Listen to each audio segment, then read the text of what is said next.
Claris CAD has all the tools required to create the standard dimensions used in the architectural and mechanical design professions.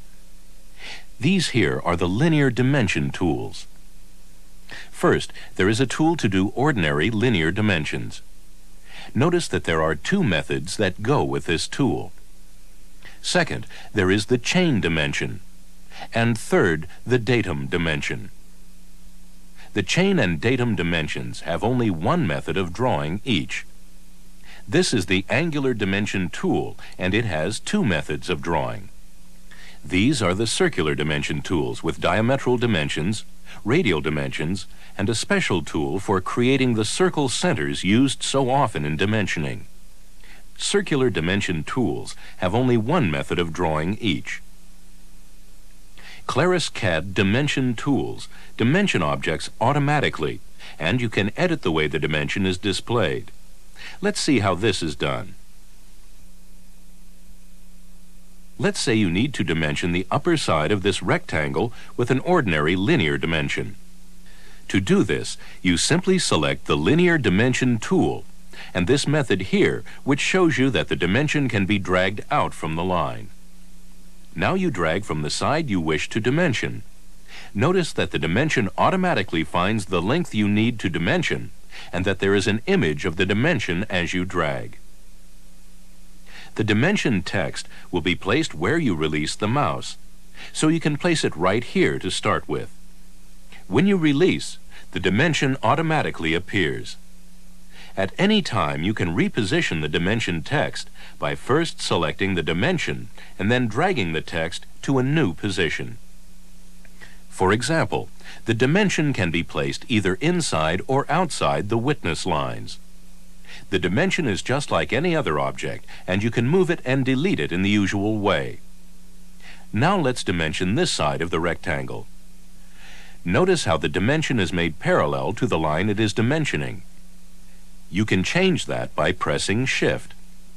Now when you release, you have a horizontal dimension. Also, if you hold down Shift and Option at the same time, you create a vertical dimension. Sometimes you may need to create a linear dimension between 2 points, and there is no line connecting the points. Let's say you need a linear dimension between the center of the circle and the corner of the rectangle. To do this, start by selecting the Linear Dimension tool, the 3-point method, and the Center modifier. You specify the first point by dragging from the border of the circle. One side of the dimension is now at the center of the circle. Now you release on the Corner modifier to select it, and click near the corner to specify the location of your second point. The third point is specified by clicking wherever you want the dimension text. Once more, if you hold down the Shift key, you will make a horizontal dimension. The Chain Dimension tool allows you to dimension successively along a line. Let's see how you can create a chain dimension along this polygon. First, you double-click on the Chain Dimension tool to lock it for repeated use. You lock the endpoint modifier to give the endpoints of the lines as you go. Once you have the first line, you need to click at the next point along the line where you want another dimension to appear. You do this until the chain dimension is complete.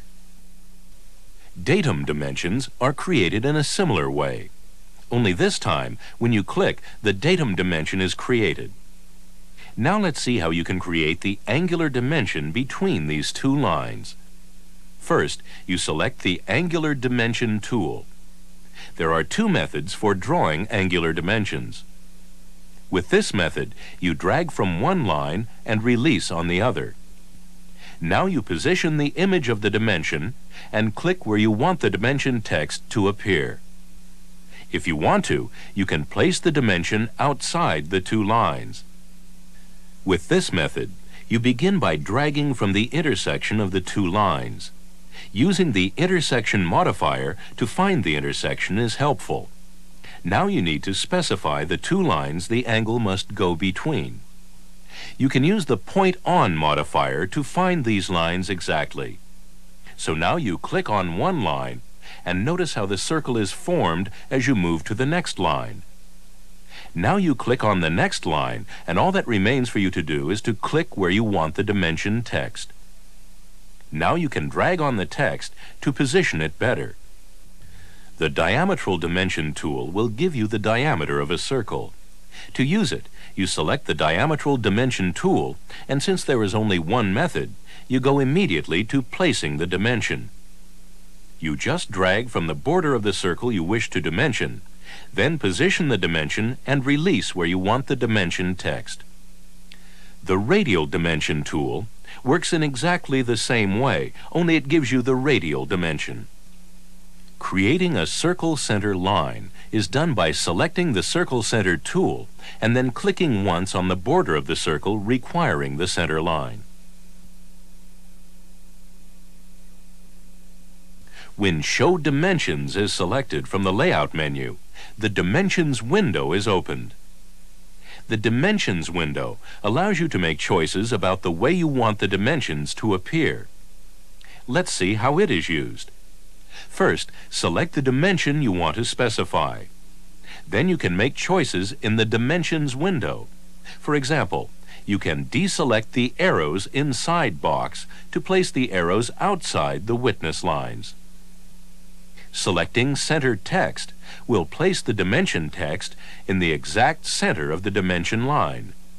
Boxed text will place the selected dimension in a box.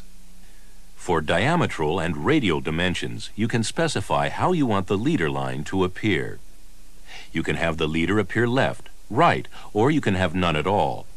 Also, you can specify whether the dimension is radial or diametral by selecting either leading, trailing, or none in the RD symbol window. You can specify the angle of text. You can have it at 0 or at 90 degrees to the dimension line, or it can be parallel to it. And you can specify that the text should be above or below the line. The units of the dimension can also be specified. Here you have many choices including fractions, millimeters, and feet. If you select fractions or feet, you can also specify the base of the fraction by going to this window. Other units will allow you to specify the number of decimal places required. The Places window allows you to specify the number of places you need. Finally, you can specify the tolerance of the dimension. Here you have a choice of the standard tolerance indications of none, 1, 2, or limit.